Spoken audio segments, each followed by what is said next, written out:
Hi there, this is Allison with Let's Go Travel Tips. Today we've got lots to talk about again. Holland America has made some updates to their protocols. Also, Princess has posted COVID health protocol updates on their website dated May 19th of 2022. We've also got a lot of information in on what is going on in Alaska as well as on the Caribbean Princess. And then finally, we are going to talk about if you are on the ship and you're supposed to disembark in Vancouver, but you've tested positive for COVID, are you going to be able to get off the ship, or what are they going to do? So I would like to welcome all of our Let's Go family members, and also welcome to all of you who are new. If there's anyone here who hasn't subscribed, we would really appreciate it if you would subscribe to our channel. It'll make you a member of the Let's Go family, and we have a wonderful community here that I think you're going to enjoy being a part of. So first of all, like I said, Holland America has made a few updates. On their website dated May 19th of 2022, they have the statement here, and it says, "For everyone's safety and peace of mind, all guests must be fully vaccinated and provide a negative medically observed COVID-19 test taken before embarkation. And there is an exemption for children to the vaccine requirement." And here's what it says. It says, "Children under 5 years of age do not need to be vaccinated. Children between 5 and 11 years of age may be unvaccinated, but will need to go through the exemption process. Testing for all guests ages 2 and older, they are required to take a pre-travel COVID-19 test. The type and the timing of the test is dependent upon the embarkation country and vaccine status." And they also point out that masks are recommended but not required on their ships. And so their protocols, as far as the length of time that you have before you have to do a test, is very similar to what all the other cruise lines are. If you are embarking on a cruise that's going to go to Alaska or Canada, you're supposed to have that antigen test within 2 days or the PCR within 3 days. If you are embarking on a cruise that sails to, and that includes, I should also say, if you're going to Canada, what I just was telling you, that not only includes Canada like Vancouver and ports on an Alaskan cruise, but that also includes everything for our New England cruises as well. And then they also have for everybody who is embarking on a cruise just from a U.S. port to go somewhere else, not to Alaska or to Canada, you need to, if you are done with all of your vaccines, you can go ahead and have 3 days to take your antigen test. But if you have not received your booster and you're eligible for one, you've got to do yours within 2 days, okay? So just make sure that you're aware of that. Anyone who has cruised on Holland America knows that if you're going to cruise, you've got to download that Navigator app and fill out everything in there, as well as do the Verifly app. It makes it so that embarkation is so smooth, is what everyone says. And then also Holland America does require that ArriveCan app if you are sailing on a cruise that goes to Canada. Now, if you are going to be sailing in Europe, they don't break them down between the UK and Europe on their website, but you're going to need to do your COVID test within 3 days. And so that would be either your antigen or your PCR. And they also have the rule, because it says the government in Greece requires that you do your test within 1 day of embarkation if you're sailing out of Greece. And so I wanted to let you know that. The other really big update that Holland America has made, and they really lead the industry in this. They have their program, which is similar to Princess's, like Cruise with Confidence. They have theirs, I think it's maybe called Travel with Confidence, or they just want you to travel with confidence. But you can book a cruise clear through September 30th of 2022 that is set to depart on or before December 31st of 2022.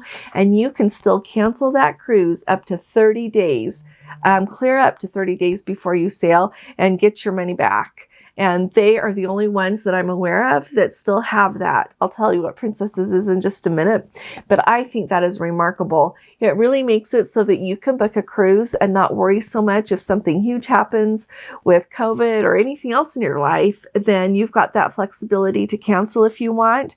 And then So it says, like I said, you can cancel up to 30 days before departure and get all of your money back as a future cruise credit. And I guess that is not the same as getting a complete refund, like money back on your credit card. But it is really remarkable because if you're not familiar, usually if you canceled a cruise so close to the sail date, you would lose most of your fare in cancellation fees. And so it is really remarkable that they'll let you have that money back as a future cruise credit, and then you can apply it to another cruise. Then I also wanted to point out to you that Holland America has really good insurance. They've got like their standard and their premium plus plan, and they make it when you book your cruise, if you sign up with that, then it makes it so that if you have to cancel in that 30-day window, you can still get up to 80%. If you have the standard fee, the standard plan, you can get up to 80% of your cruise fare back. If you've got the 80%, up to 80% of your money back if you cancel within 24 hours if you've got that standard plan. If you've got the premium plus plan, you can cancel clear up to embarkation time and get 90% of your money back. And even if you just get it back as a future cruise credit, that is remarkable. That is huge. And so I think that makes it worth looking at taking a cruise on Holland America. I don't work for Holland America. Holland America, same as Princess, doesn't know who I am, but I'm just telling you this because I was really excited as I read that and have learned about this. The next thing that I want to point out, I mentioned, that Princess has their Book with Confidence program. So on the Princess Book with Confidence program, you can still book any cruises through May 31st of 2022. So you've got a few days left here, like another week or so, if you want to do that. And then that would sail by September 30th of 2022. And you've still got that option to cancel up to 30 days before and get your cancellation fees back as a future cruise credit. And the way the future cruise credit works, it says to use future cruise credits that are created by doing this, canceling your cruise so close to cruising, you have to book your cruises within a year from the date that you received your credit and sail by September 30th of 2023. And so they give you a lot of time to be able to use those. I know that we have a bunch of future cruise credits and I've got to get my dates straight and get all that figured out so that I'm sure not to lose any. So keep an eye on your future cruise credits and make sure that you don't lose any, and just be aware that they still have that remarkable program, and I will let you know if it gets updated again. The next item I want to go over with you is about on Princess's website for the COVID health protocols for sailings to the UK and for sailings to Europe. They posted an update on May 19th. I have read through it all and compared it with what I had from the one that they had just barely done not too long before, and there really are no significant changes. They kind of are doing their graphs a little bit different now.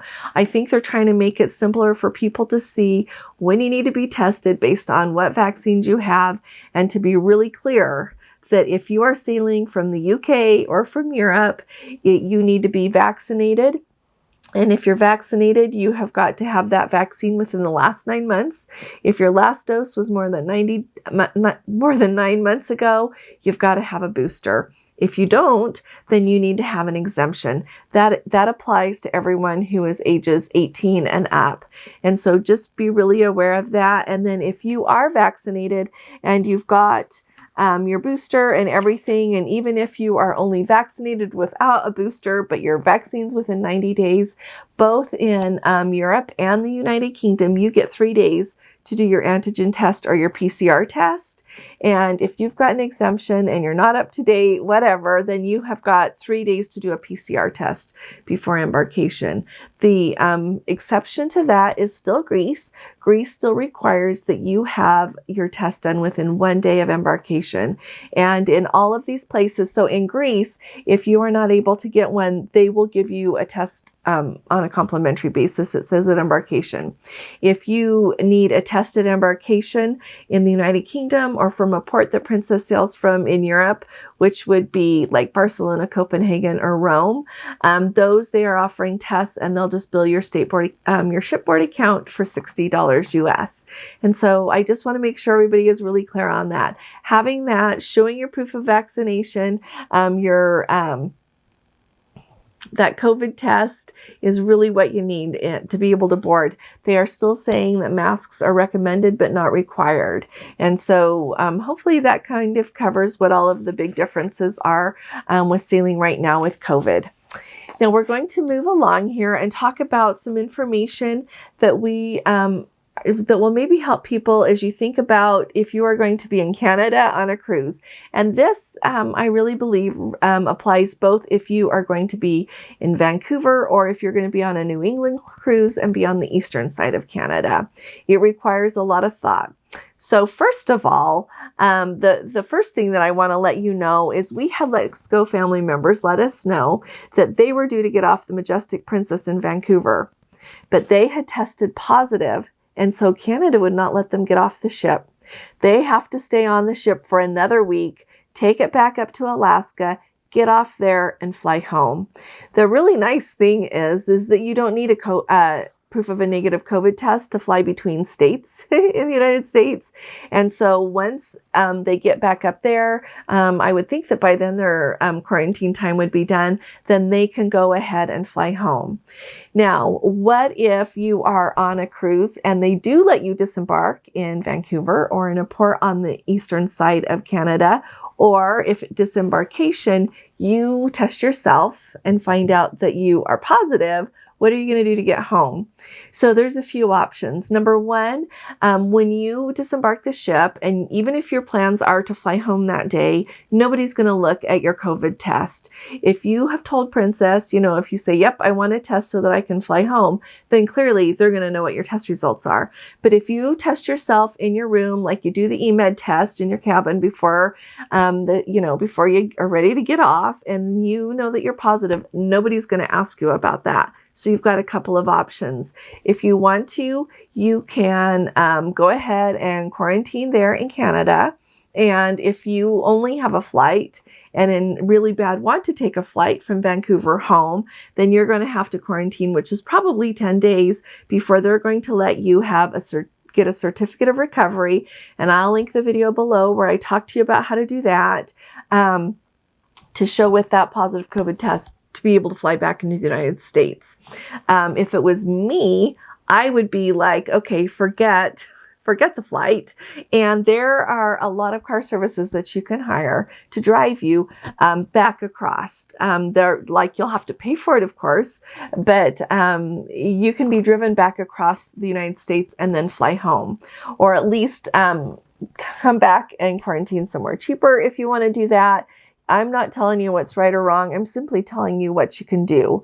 And so you might want to keep that in mind. Everybody says that hotels in Vancouver are expensive, everything else. So I would hire me a car service to drive me back across the border. I would wear a mask with the person, and that's probably better than they usually get. They'd probably get people in the car, unless masks are required by them. They'd get people in the car they wouldn't know if they had, if they were positive or not. So maybe they were.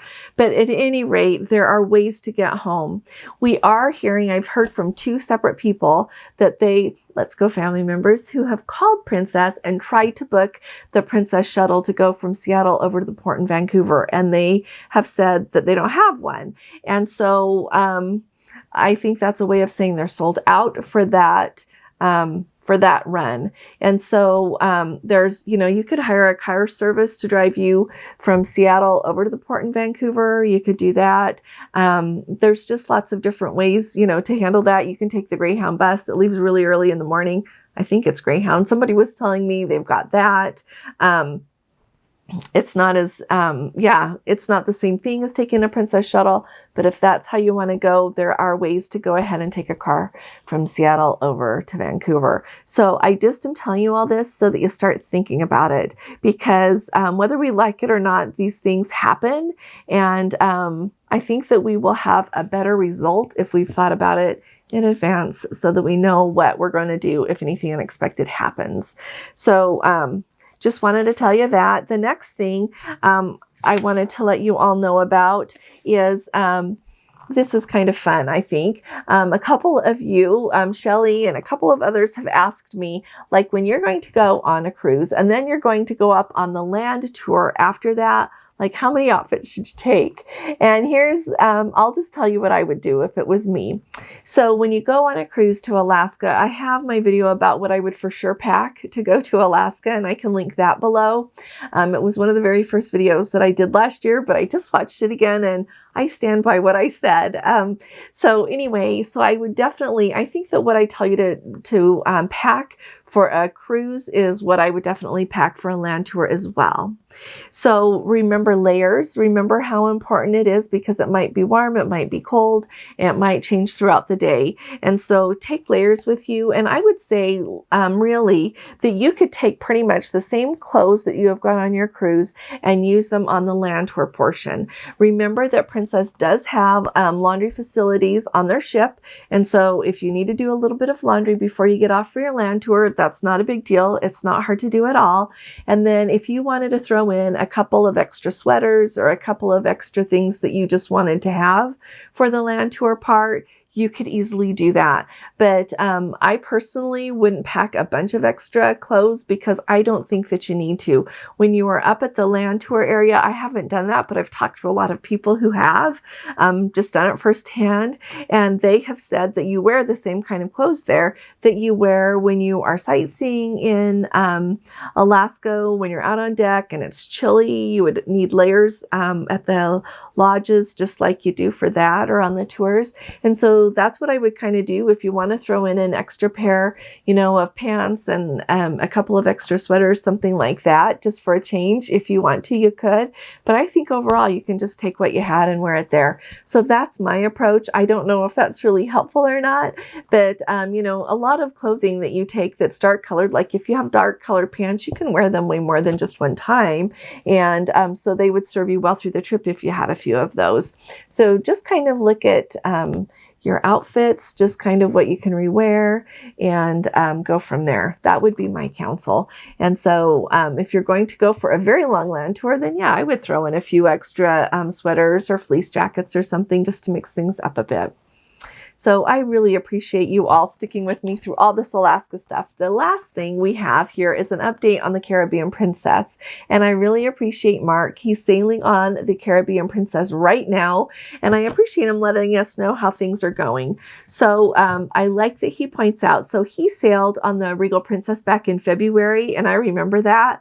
I remember him reporting back like how quiet it was on the ship. And he said, back then, the Regal was at about 50% capacity, and he loved it. And he's like, it's a huge difference a few months make. He says he doesn't think it is sailing at 100% capacity on the Caribbean Princess right now, but he said that there are a lot of people on board. He said there are simply not enough crew, though. He said the crew is working incredibly hard, but apparently there is just not enough of them. He said that dinner took forever. He sent me this update yesterday, was Sunday. Today is Monday, May 23rd. And he said, yeah, dinner took forever. He said a noticeable difference is the quality and quantity of food choices. In February on the Regal, the food was really good, but not really so far on the Caribbean Princess. He says maybe it's a different chef, or possibly the cruise line experiencing supply chain issues, but the food offerings have not been very varied and they are not very tasty. He said as soon as we boarded, the captain made an announcement concerning the use of toilets and warned passengers to be careful. The room steward also left a note about the toilets, and it says, "Dear guest, to avoid blockage and inconvenience, please do not flush excessive amounts of toilet paper, foreign objects, or facial tissues, including facial wipes. Flushable wipes, sorry. In case of malfunction, please do not press the flush button repeatedly, but call guest services at 6000. And it says, thanks for your cooperation. He said that there is an unpleasant smell coming from the toilet, but when you put the lid down, it's not so bad. And he said, so apparently something is going on and hopefully they're going to get it fixed soon. He said that neither the internet nor the app was working very well last night. He said a lot of people were complaining about it. So that would have been his Saturday. He said that on Sunday, he says it appears it's working better today. And then he says, but we are having an amazing time. He says, just listen to live music in the piazza and they were amazing. He said the gym is great. And then they're heading up to the pool and having fun with bingo. And so I am really glad that you're having fun as well. I know that he sent this update not to complain, but just to update us all on what is going on. And that is how I share it with you. I'm not dissing the Caribbean Princess or the crew at all. I think that they are all doing their very best, but I think it really helps everybody to know what's going on so that then you know to just, like I always tell you, take a little bit more patience with you and still enjoy your cruise. And so I should also say that today, they're going to be in the Cayman Islands. And so things are going on splendidly. It sounds like we just have to be prepared and know what's going on. I really appreciate you all staying with me through all of this. If you appreciate these updates, would you please give this video a thumbs up? We are going to have our live tonight. It's Monday, every Monday night. That is at 9 p.m. Eastern time. And so make sure you subscribe and hit that little notification bell there next to it so that you'll get a little notification when we go live so that you don't miss it. Next Monday will be a sea day. And so I am not sure if the internet is good, we'll go live on the ship. If it's not good, we won't. So really just keep your eye out for us. We are hoping to be able to still put up lots of videos and see you all very often. And so I will look forward to seeing you then. I'll talk to you all again really soon. You all take really good care. God bless you. Love you. Bye-bye.